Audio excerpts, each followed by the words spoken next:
मुख्यमंत्री कन्या विवाह योजना ऑलरेडी आरंभ हो जाइए ओडिशा रे आ बहुत सारा हिताधिकारी अकाउंट को मिली 60,000 टंका कारण सरकार इस स्कीम रे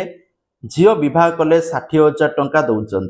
आ झील को डायरेक्ट मिल 45,000 टंका आ बाकी जो 15,000 टंका बाघर खर्च हम जो बाघर हम ठीक अच्छे आपण माने टंका किपरि पाइबे ए टंका पाई किपरि आपण माने आवेदन करिवे संपूर्ण इन्फॉर्मेशन कहबी आ टंका पाइबा पई आपण कोन कोन सब करिबा पई पड़िबो ता भी कहबी तेनो वीडियो को नियाती शेष पर्यंत देखिबे जदि चैनल ले नुआ आस्तंती चैनल को बर्तमान सब्सक्राइब करी पाखर थिबा ऑल बेल आइकन को दबाई दियंतु कारण एई परि भाबे लेटेस्ट इन्फॉर्मेशन आपण माने गोटी चैनल माध्यम रे पाई परिबे। तो देखंतु जदि प्रथम दिन रोचे मुख्यमंत्री कन्या विवाह योजना एथिरे पूर्व 55,000 टंका दिया जाइथिला किंतु एगो बढ़ाई कि 60,000 टंका करा जाइछि 60,000 टंका रु 45,000 टंका कन्यार अकाउंट रे डीबीटी माध्यम रे डायरेक्ट क्रेडिट करा छिबो आ जो बाकी 15,000 रहिला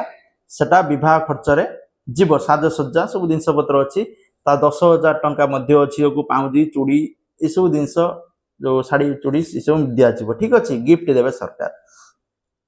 देखो ए संपूर्ण डिटेल्स मुझे कहबी तेना वीडियो को स्किप करेंगे। प्रथम दिन रोचे 18 रु 35 वर्ष भितर थिबा बेले झीर बयस 18 रु 35 वर्ष हवा दरकार थिबा बेले बरर बयस कन्यार बयस सॉरी थिबा बेले बरर बयस कन्यार बयस देखंतु एथिरे जो कन्यार बयस 18 वर्ष रु 35 वर्ष होइतिबा दरकार आ बरर बयस 21 वर्ष रु 35 वर्ष होइतिबा निहाती दरकार ठीक अच्छे सबू विवाह खर्च सरकार करेंगे। देखो यही जिनस सामूहिक विवाह मिल जदि आपण मैंने चाहूँगी आपण झील विवाह आपण घरे करेंगे सरकार 60,000 टंका देवे सेमिति प्रोसेस रे विवाह हेनी आपन को सामूहिक विवाह धरत गोटे मंदिर रे पूरा एकदम 60-70 विवाह हम तो सही क्षेत्र में सरकार ये टंका देवे आ सरकार से टंका देवे जो मैंने आर्थिक स्तर अनग्रसर जदि आपण माने गरीब आपण झीर विवाह करि पारु नांती आपण से पैसा नहीं सपोर्ट नहीं ताले आपण माने सामूहिक विवाह कार्यक्रम रे जोड़ी होई परिबे विभिन्न जगह सामूहिक विवाह हितु आपण जानि पारथिबे जे मुख्यमंत्री 60,000 झीर विवाह कराइले एई बळे दिनस 60,000 ने 60-70 गुडी 100 200 एई बळी विवाह होची गोटे जगह रे हबो गोटे जगह रे सरकार पूरा सब जोगाड़ करिकि करिवे सेइटिक आपन को जेबा पई पड़िबो ता पूर्व आपन को रजिस्टर करिया पई पड़िबो फॉर्म फिल अप करिया पई पड़िबो आपन कोइ दूच कोन कोन करिया पई पड़िबो जोडा आपन को निहाती जानिबा दरकार जो नहले आपन माने हैरान ले पड़िबे। प्रथम दिन रोची देखंतु आपन जदि ए सामूहिक विवाह रे योगदान करिया पई चाहुचंती आपन को विवाह रो 15 दिन पूर्वरु आवेदन करिया पई पड़िबो देखंतु 15 दिन मु कहूँ किंतु आपन जदि ता पूर्व आवेदन कले भल कथा आवेदन करेंगे पुणी जो गोटे सामूहिक विवाह हम आपन को डेट दिया तो यही तारिख में सामूहिक विवाह यही जगार हम आपण मैंने आसवे जो मैंने आवेदन करते ठीक अच्छे। सेकेंड दिन रोचे तो आवश्यक दस्तावेज आपन को कौन सब दस्तावेज बा सर्टिफिकेट्स आपन को दवापाई पड़ो यही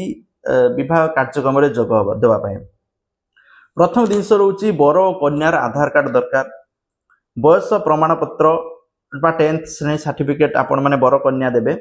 तापरे बासिंदा प्रमाण पत्र रेसिडेंट सर्टिफिकेट आय प्रमाण पत्र कारण इनकम सर्टिफिकेट दबा दरकार जदि आपण इनकम कम अछि एतिरे आपण माने भाग नै परिबे तापर जातिगत प्रमाण पत्र तापर होची विवाह पंजीकरण प्रमाण पत्र किंबा शपथ पत्र गोटे एफिडेविट करके आपण माने आनिबे तापर होची कन्याक बैंक पासबुक नकल कन्यार बैंक पासबुक तार जेरेक्स 200 रु 300 टंकार एक स्टाम्प पेपर जौतुक नेबा किंबा देबा विरुद्ध रे एक घोषणा पत्र कारण जौतुक नेबा आ जौतुक दबा गोटे घोर अपराध जो मान करूचंती से निर्लज लोक छाड़ंतु कथा तो एड़ा जौतुक नबा जौतुक दबा विरुद्ध रे गोटे घोषणा पत्र आपण माने 200 रु 300 टंकार गोटे स्टाम्प लगे देबे एतिकी डॉक्यूमेंट दरकार ठीक अछि। तापर मु आपन कहूची जे आपण माने कोठी कोठी आवेदन करिवे देखंतु प्रथम दिन होची आवेदन करिबा पई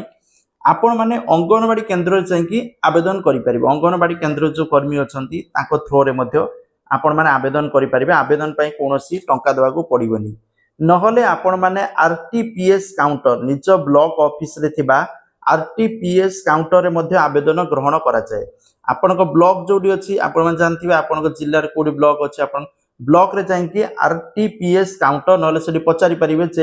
जे मु कन्या विवाह योजना रे आवेदन करिया पई चाहूची कोड से आपण कहि देबे जाईकी आवेदन करि परिबे नहले समन्वित शिशु विकास प्रकल्प बा आईसीडीएस कार्यालय रे आपणक ब्लॉक रे थिबा सीडीपीओ ऑफिस आपणक ब्लॉक रे मध्ये थिबो सेठी मध्ये आपण जाई पंजीकरण करि पारिबे नहले आउरी मध्ये गोटे जगह अछि जिला समाज मंगल कार्यालय बा डीएसडब्ल्यूओ जिलापाल कार्यालय अधीन रे अछि आपण जिलापाल ऑफिस जाई विजिट करिकि आ विषय अवगत हेई पारिबे एठी मध्ये आवेदन करि पारिबे कथा रुचि काहाको कोडी सुविधा हबो चौडी जाको सुविधा हबो सेट से आवेदन करिकि एई स्कीम रे टंका पाई पारिबे तेनो एई स्कीम रे टंका सेई मानकु मिलिबो जो माने सामूहिक विवाह करिया पई चाहउचंती आ जो माने घरोई बा एकला एकला विवाह करिवे समानकु एथिरे सुविधा मिलिबो नै रिजेक्ट करा जिवो आपण माने केबे जिबे विवाह पई आपण को डेट को जिवो एई डेट रे जिबे आपण माने निज हिसाब रे बागर डेट फिक्स करि पारिबेनी कारण सामूहिक विवाह माने एका बेले 60 70 टा जतले ठीक हबो सेतबळे सामूहिक हबो गोटे जगह फिक्स करा जिवो आपण को अंचल सेठी सामूहिक विवाह करा जिवो समस्त को मध्ये पैसा सेई टाइम रे ही मिलिबो ठीक अछि तेनो आपण मान डेट फिक्स करि पारिबेनी बट आवेदन करिवे आवेदन कले आपण को मिनिमम 10-12 दिन भितरे बस वीकली भितरे आपण को इन्फॉर्मेशन दिया जिवो जे डेट रे आसीबे विवाह हबो तो आपण मान जुगाड़ जंत्र करी से डेट रे नेबे एथिला इन्फॉर्मेशन तो जाकी समस्त शेयर कर देबे थैंक यू जय जगन्नाथ।